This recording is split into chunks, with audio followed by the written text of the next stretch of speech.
fexe ba mbëri tabax di dawal 4x4. salaamaaleykum mbooloo mi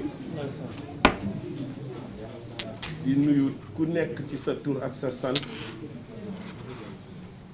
di ci jiital monsieur Matar Ba ministre des sports toogal fi chef de l'État teg ci le secrétaire général du comité olympique sénégalais di nuyu waa ministre des sports yëpp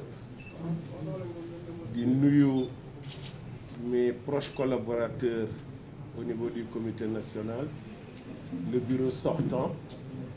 di nuyu waa presse bi fi nekk yëpp wax ji tey du bari mosul bari sax gaa mais tey moo ciy raw alhamdulillah rabbil alamin alhamdulillah rabbil alamin alhamdulillah rabbil alamin sant sunu borom teg ci sallallahu alayhi wa sallam parce que jullit lañ gërëm sunuy waajur parce que lii lépp du dara lu dul liggéey waajur santaat sunu borom bam ñu tànnalee ay waajur yu baax ñu yar ñu ci ngor ci fulla ci fayda sunu waajur bu góor doon nañu wax ne na ngeen góorgóorlu ba wax bési wax su jotee ngeen mun a xool seen morom yi ci bët mais ci yar ci fulla ak fayda ngeen wax li ngeen bëgg a wax. mars 1994 7 novembre 2020 presse bi sax dañuy wax ne 26 ans de règne j'ajouterai dana ci yokk 26 ans 7 mois et quelques jours sant yàlla. ministre yu bari jaar fi commencé ko ci Ousmane Paye ba tey ci monsieur Matar Ba yàlla dimbale ñu liggéey bi ñu santoon baax na baaxul mais ñi ñu ko dénkoon am yaakaar googu continuer ba bés bii ku jiitu nag yaay ëpp li ñu lay tudd tey lu xew ñu ne nañ seeti président de la république mais benn nit mënul dara wala fi dañuy wax ne pooji liir su neexee waajur yi ñoo jàpp ca wagg ya mooy profiter ci occasion bi pour remercier gor yi ma àndal at yii yëpp mais xel daw ci ñu fi nekkoon ak man te yàlla moom leen ci biir bureau bi ki ci njëkk ci yéen presse bi la bokkoon mu doonoon suma premier conseiller mooy El Hadji Moustapha Ndiaye de la RTS bord de chez nous ñaari président yu ma jiitoon ci làmb ji nangu woon a ànd ak man te nekkatuñ fi muy président Maguette Diop un magistrat de très grand rang de très haut rang Pape Armand Ndiaye chef d'entreprise un grand arbitre international Matar Diop koo xam ne Afrique ak monde bi yëpp dañ ko respecté woon Ibrahima Ndoye un de mes conseillers administrateur civil de formation plusieurs fois directeur de cabinet de ministère ancien directeur de la SOTRAC li ñuy wax demale ci Alioune Sarr moomu ko équipe bi mu àndal la Thierno Ka professeur Raymond Diouf moom ci boppam doonoon champion de lutte traditionnelle Babacar Diouf colonel de douane professeur Abdourahmane Dia ancien doyen de la faculté de médecine Ibrahima Sarr bi ñu doon tuddee la grande muette qui nous a précédé au niveau du comité agent du ministère des Sports un homme de très très grande qualité très loyal je vois Manga 2 ancien champion encadreur au niveau de la police nationale depuis des années.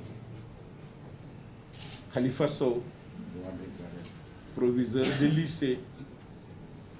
J'ai oublié Ndiamé Diop, Babacar Thioune, Babacar Noël Ndoye, Babacar Seck, enseignant au César, chef d'entreprise, et les grands conseillers, Abdoul Aziz Mbaye,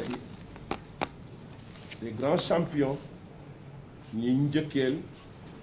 ñoo Manga, ñoo Moustapha Gueye, ba ci Tyson Yekini, Maître Ndiaye, biñ confié la commission juridique du CNG. Ndiamé Diop bi jël relais Ibrahima Sarr di agent ministère. ñuy sant ñëpp jàllale ko nag ci képp kuy yëngatu ci biir làmb parce que ku nekk indi nga loo xam ne jëriñoo nañ ko nga yëg ko walla ñu bañ ko yëg. 1987 dañ ma nommé directeur de l'hôpital Abass Ndao fekk defoon naa fa 75 laa fa dugg yàlla dimbale ma ñu def ma fa médecin chef 16 ans def ma directeur pendant 7 ans keroog ba ma jëlee direction bi dama def lu mel ni dajale personnel bi yëpp ci cour bi ne agent yi tey ñunum neen la dama bëggul ku nekk wax noo xam ne yaakaar na ne suñ ko doxalee li ñu dénk dina jëm kanam parce que nañu jàpp lenn ci àddina tey mu neex leen mu naqari leen man la fi yàlla teg mais dina ami bés mu neex leen mu naqari leen dinaa fi jóge te waxuma hôpital bi mais su fekkoon Sénégal yëpp walla monde bi dañ taxaw ne bu fi Alioune Sarr jóge yàlla nit mosul gis mu dénk koo xam ne dafa dem barzak ma yokkoon ci ne Youssou Ndour li baat biy neex yëpp su fekkee ne moom kenn rek mooy taxaw di woy suba ba ngoon su déparé fukk taxaw balaa tisbaar peut-être kenn nit moo fay des équipe ceen la caq la lu ci deñ yàqu amul nag kuy ne maa ëpp màqaama keneen ki dañ war a fonk doomi aadama ak ku mun a doon jox ko cëram ku nekk su xamee cëram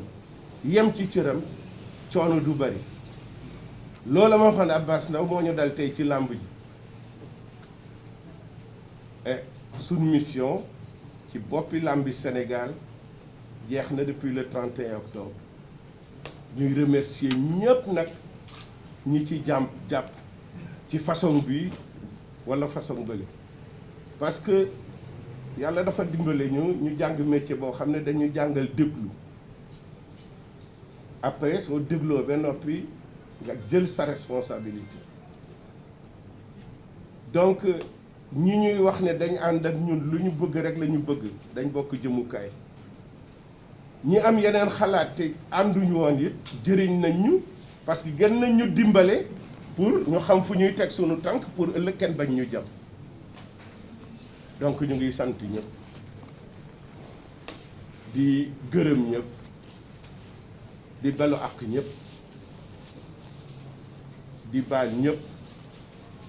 wante nag am na benn entraîneur français boo xam ne ba muy yóbbu équipe de France coupe du monde en 1998 France xawoon nañ ko teg lu nekk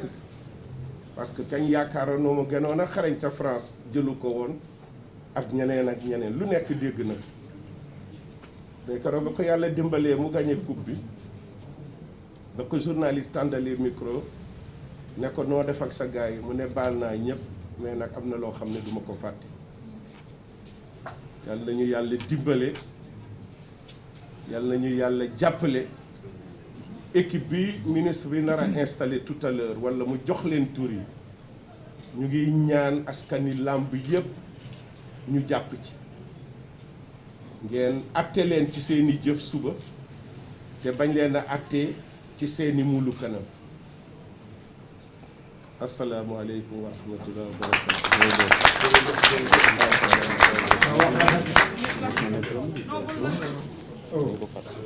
En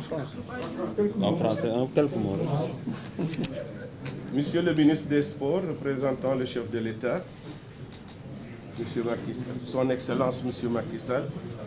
Monsieur le secrétaire général du Comité olympique sénégalais,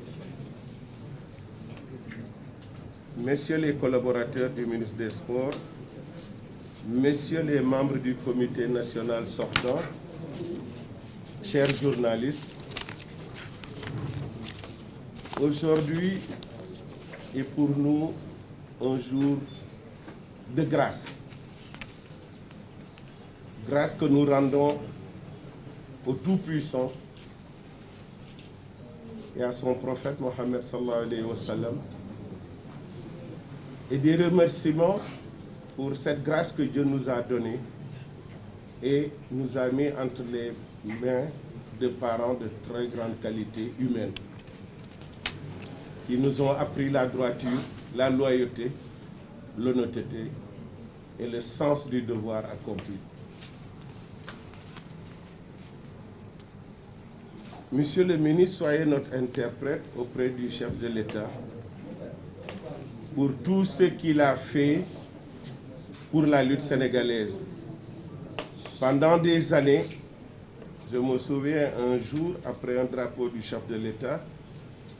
un journaliste m'avait posé la question, quelle était ma première doléance? Et j'avais dit la première, c'est l'arène nationale, la seconde, c'est l'arène nationale, et la troisième, c'était l'arène nationale. Dieu merci, aujourd'hui, sous le magistère du président Macky Sall, cette arène a vu le jour. Occasion pour remercier tous les ministres de Ousmane Paye, mon condisciple du lycée Van Vollenhoven, jusqu'à M. Matarba,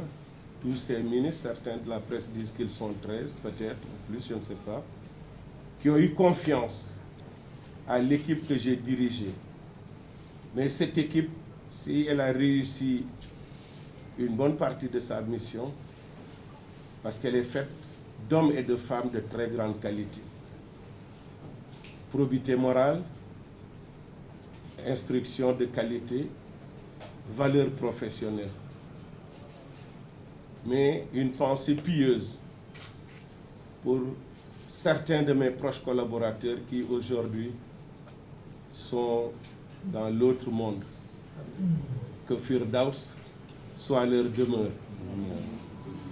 Je citerai le patron du sport de chez nous à la RTS, Moustapha Diaye, mon premier conseiller, qui m'a énormément apporté. Je citerai les présidents, le magistrat de haut rang Maguette Diop, le président Pape Armand Ndiaye, chef d'entreprise. Je citerai l'arbitre international Matar Diop et Ibrahim Ndoye, administrateur civil, plusieurs fois directeur de cabinet et qui fut aussi directeur de la SOTRAC. Nous avons essayé, mus par notre passion qu'est la lutte et le sport en général. Peut-être les très jeunes ne savent pas que moi-même j'ai été un pratiquant, pas de lutte. J'ai fui médecin sportif des équipes nationales de 76 à 81. J'ai été vice-président de la Confédération africaine de lutte pendant 8 ans et l'Union mondiale de lutte m'a confié jusqu'à ce jour la lutte africaine pour son épanouissement à travers le monde. C'est l'occasion pour remercier tous mes collaborateurs qui m'ont énormément apporté dans la loyauté. Et contrairement à ce qui se dit souvent que c'est une bande de copains, certes oui, mais cette bande de copains travaille dans la rigueur. Ceux qui ont eu la chance d'avoir assisté à certaines réunions ont compris que cette bande ne, comme on le dit en Wolof, ne se caressait pas le dos dans le sens des poils. Mais on avait un seul objectif, c'est réussir notre mission et au mieux, dans la loyauté par rapport au ministre qui nous a donné un programme, qui nous a donné un projet à réaliser et nous avons essayé au mieux de nous acquitter de cette tâche. L'avenir jugera. Occasion pour encourager l'équipe qui va arriver et surtout demander au monde de la lutte, à la presse en général, de faire le travail avec conscience et de ne point juger les gens sur leur profil, mais de les juger sur les faits. Une nouvelle mission va commencer. Accompagnons-les. Je suis amateur de lutte. Je ne quitte pas le milieu de la lutte. Accompagnons ceux qui vont arriver. Travaillons pour notre pays. Travaillons pour l'intérêt du Sénégal. J'ai l'intime conviction que si nous travaillons pour l'intérêt général, chacun se retrouvera à sa place et avec son intérêt sauvegardé. Malheureusement, nous constatons depuis quelque temps des discours qui ne sont pas propres à notre éducation. Certes, nous sommes dans un pays de mondialisation, mais la mondialisation ne veut pas dire renier ses propres valeurs. Nous sommes des Africains, nous sommes des Sénégalais. Nous avons nos propres valeurs qui ne sont pas les mêmes dans d'autres pays. De grands écrivains l'avaient dit, vérité ici, mensonge de l'autre côté. Nous avons des valeurs de jom, de kersa, de fulla, de faïda, de respect, de grâce. Quelles que soient les vicissitudes de la vie, à tout instant, faisons en sorte que le soir, quand nous sommes dans notre lit, que l'œil de Caïn ne nous fasse que le coup de poing. Je demande pardon à tout le monde et je pardonne à tout le monde. Je pardonne, mais certes, je n'oublie pas certaines choses. Que Dieu nous protège. Vive le Sénégal. Merci.